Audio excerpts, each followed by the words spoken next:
A few weeks back, I put out a video on TikTok asking for people to chime in about this idea of being able to give permission to violence now being the right tool to use because the elite people have been using it in order to basically off us in so many different ways, subliminally, legally, through their own manners. Those people that spoke up against us that said violence is not an option were now calling us out, saying we were just bowing down, catering to the elite, and that we didn't really understand the situation. I just wanted to start an open, honest conversation about this because, from my view of patriarchy, that was a tool of patriarchy that would just establish another version of patriarchy again that we didn't want to do. Over the course of the next week, I ended up writing a Substack on this. The piece, I'll link that below. I did come back to the fact that no, the patriarchy is built on violence. It's built on people using control and manipulation through the acts of violence to build patriarchy, even more established in the cultural zeitgeist. By the end of this piece, as I was watching my entertainment that I love watching, some ideas started to come to me from different movies and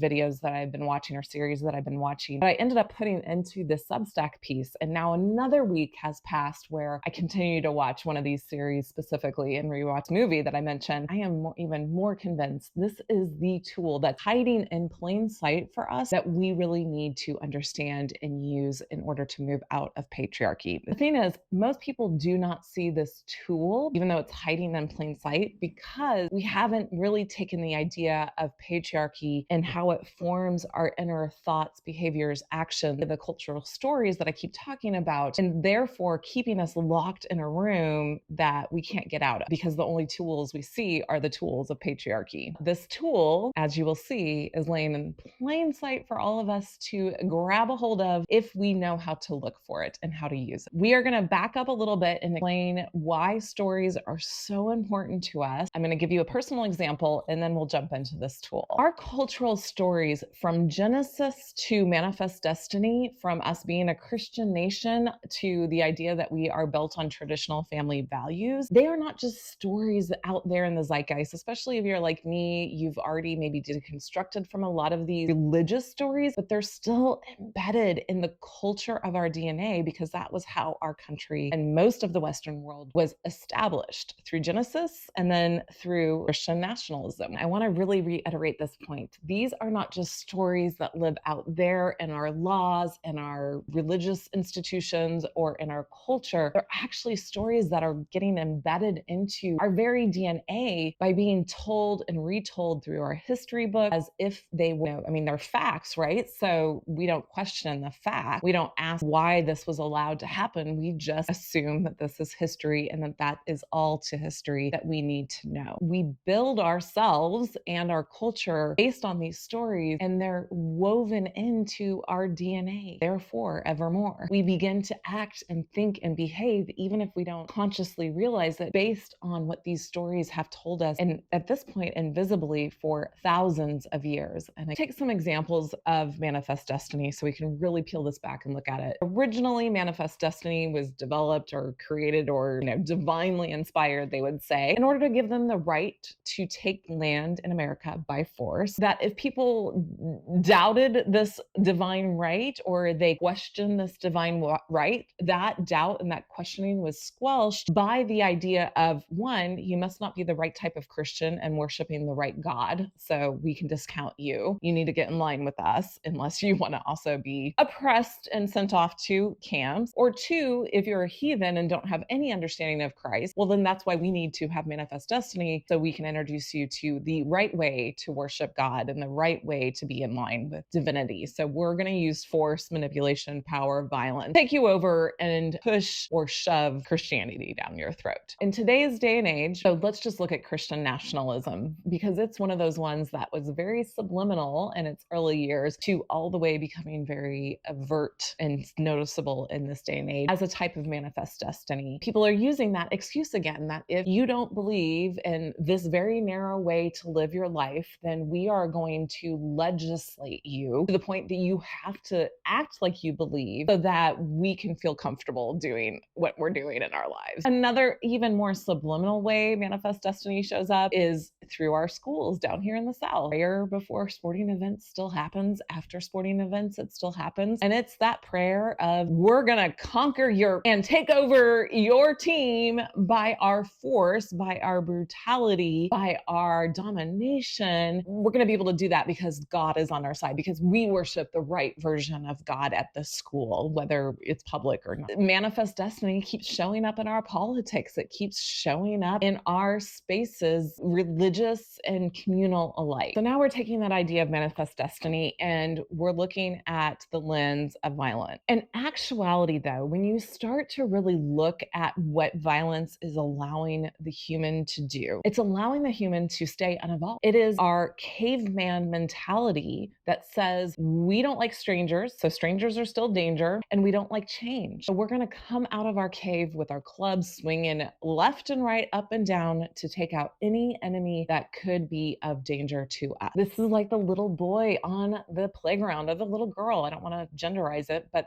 who is unable to get creative in solving their issues. They resort to bullying and using power and force and manipulation and all those other tactics to get people to do the things they want them to do so that they don't have to be forced into evolution. Here's the interesting fact, though. The reason we did evolve is because we did get creative. We put our noggins together and we started to get creative. And yes, that might mean that we ensnare the lion or the bear in a trap that they can't see coming, and then killing it. We used our creativity together to get out of the binds that we were in order to evolve. When we look at violence in the manner that we are currently trying to do it again, it's like you're stuck in this room, has no windows, no doors, no cracks in it, and the only toolbox is manipulation, violence, control. And you use those tools, and guess what? It just lands you in another room that has no windows, no doors, and no cracks in it. How do we get out of getting into that room repeatedly? Yes, violence feels really good in the moment. Getting back at that person that has done some kind of harm to you feels so empowering for the moment. But here's the thing, and I'm going to give you a little personal example in a minute. When we pick up the rope of violence and allow other people to pull on that rope to enact, to basically get us to react to their violence, it pulls us off of our center onto their center, and they've already won. Think about it. The elites at this moment in time are so well trained in violence. They have all the tools in violence so that they can keep their hands clean of looking like they have done violence. So if we pick up anything that is related to violence, they are going to be celebrating.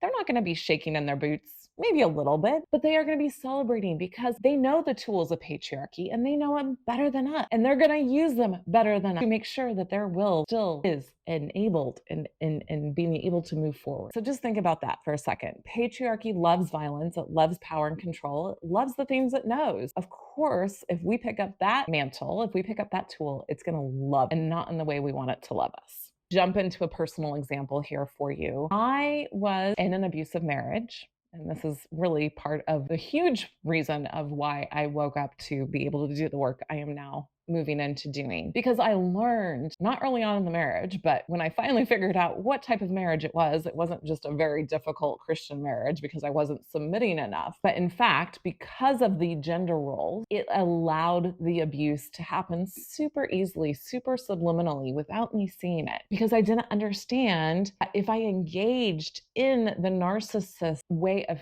thinking, if I validated his arguments against me whatsoever, that was picking up the rope and letting him drag me off my center into his reality. So it's double whammy. I have just lost my center, but I've also lost my reality. And now I am swimming in his reality, not being able to get my feet under me. And I'm taken down again and again and again. And yeah, sure, maybe I'd have a moment of clarity and be able to shout or yell or do something to get him to momentarily get off of his center, but it never ended up in my favor. I always ended up off my center, and it would take me months or weeks or years to get back to my center. But then I read this book, The Verbally Abusive Relationship, and in it, it really encouraged me not to engage in that reality by giving any credit to that reality, giving any defense, any explanation of myself, any involvement of denying what they are saying about me was giving them my power. It was giving that story about me validity when it's which the story was usually completely false about me. This is something that Dr. Armani talks about in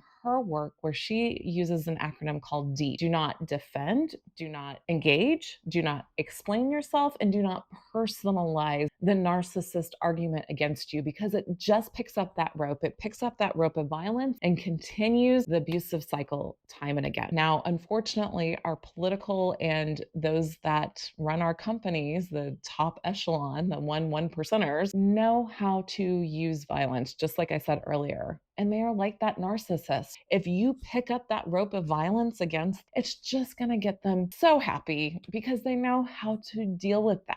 But there is this tool I keep pointing to. You read my Substack, you know what I'm going to say next. What is that tool? It's sisterhood or brotherhood. It means coming together in partnership to put our noggins together to evolve and start coming up with new tools. But why do so many of us not see this? The interesting fact on my TikTok was that most of the people that said violence is an option and I was just being naive, I would say 9 times out of 10, they were men. The ones that were coming up with creative options were women. Now, I might be genderizing this a bit, but you could tell by their responses, not just their handles, that they were women. And this really got the sparks flying in my head as I was thinking throughout the day. Some of the media I was watching was The Other Woman and Bridgerton. And in these situations, the women came together to enact harm against people that were oppressing them or keeping them down or threatening to take their livelihood and their financial means away. And they supported each other, came together in that sisterhood bond and that partnership bond in order to thwart the system that was before them and to take care of their own. I mean, it's right there. I hope that I've made it visible for you. But the reason so many of us don't see it is because we're in that idea of patriarchy being the only way we can see the world, because that's the only stories we have. But women throughout all of patriarchy, not all of time, because patriarchy is only 6,000 years, have been forced into situations where they do something called gossip. Why do you think gossip has been so shamed? Because it gave women freaking power to change their situation. It's not bad. It's just the sharing of information. Of course, everything can be done with a bad lens. Of course, a lot of narcissists know how to use gossip in a way that destroys instead of builds up. So that's the lens, of course, I always want to look through things. They also used their minds. Even though a lot of them weren't highly educated, they learned how to strategize and how to take their lives back in a way that they could within the system that oppressed and suppressed them in their very right. Isn't that freaking amazing to look at? Sure, not all women learned how to use this technique and these skills throughout all of time, but enough women did that our entertainment industry has picked up on this and used it as a powerful, fun way to create entertainment for us. And that's the point of entertainment. Good entertainment will over dramatize something in order to make it visible to the commoners, to us, so that perhaps we can use it for our own life. So why aren't we doing that? If you haven't watched The Other Woman or Bridgerton, I highly encourage you to go look at these movies, watch these movies through that lens, and start to pull out the things that they did together in partnership and apply them to your own life and see what comes of it. And share in the comment section with me. Another powerful example is The Handmaid's Tale by Margaret Atwood. I know a lot of us are talking about that right now, but it is because of their ability to be heroines in their own life. Very distinct difference between hero and heroines is that the hero goes at life alone and goes at their struggle alone, where the heroine's journey is all about finding her partnership, finding her sisterhood and brotherhood that will support her through that journey so that they can get through it together. What happened in The Handmaid's Tale? That's what happened in The Other Woman and in Bridger. Please go watch those over this new year and see what you come up and report back to me. We need to do this work on a massive scale of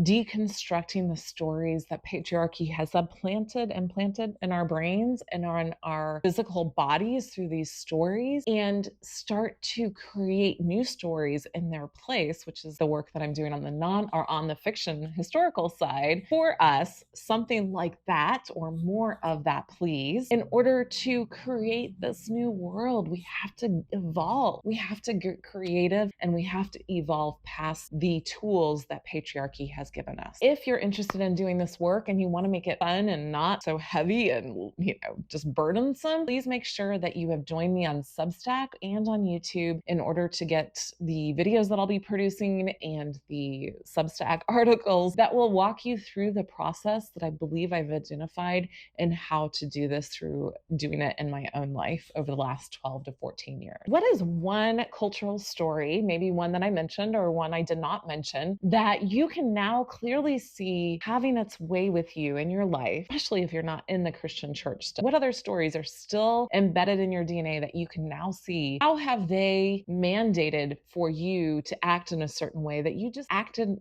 unquestionably? So here's a little indicator that maybe a hidden story is there. You have something happen in your life where you start to feel guilty about the way you feel about that event in your life. Instead of asking if the story that is telling you to feel guilty or ashamed of that event is actually a helpful or useful story for you anymore, you don't go there. You just automatically shut down your feelings about the event and get yourself back in line. So there's a little indicator there. What you could do instead is ask yourself, what story is making me feel like I'm guilty and ashamed, and tracing that back to the origins of wherever that story came from in your own life, but also in the cultural zeitgeist, and asking if that story helps to support patriarchy, or if you start to question it, does it start to dismantle and deconstruct patriarchy? So let me know how that goes for you. Let's not pick up the rope of violence again. Let's all agree to drop it and instead stay in that space of deconstructing these stories and imagining first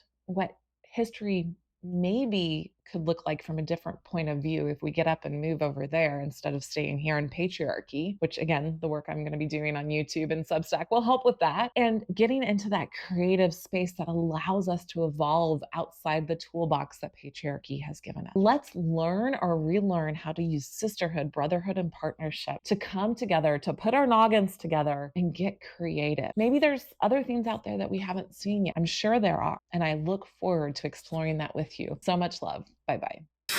So what do you want to do? I want him to feel pain. We should kick him in the balls. No, I really like the way your brain works. You put the lawyer, the wife, and the booze together, and we know how to do it just as shady as he does. Menopause. Is it a little... What is up with your hot brother? No, you can't have my husband and my brother. That's being very greedy. You smell amazing. What is that? I think it's just sweat.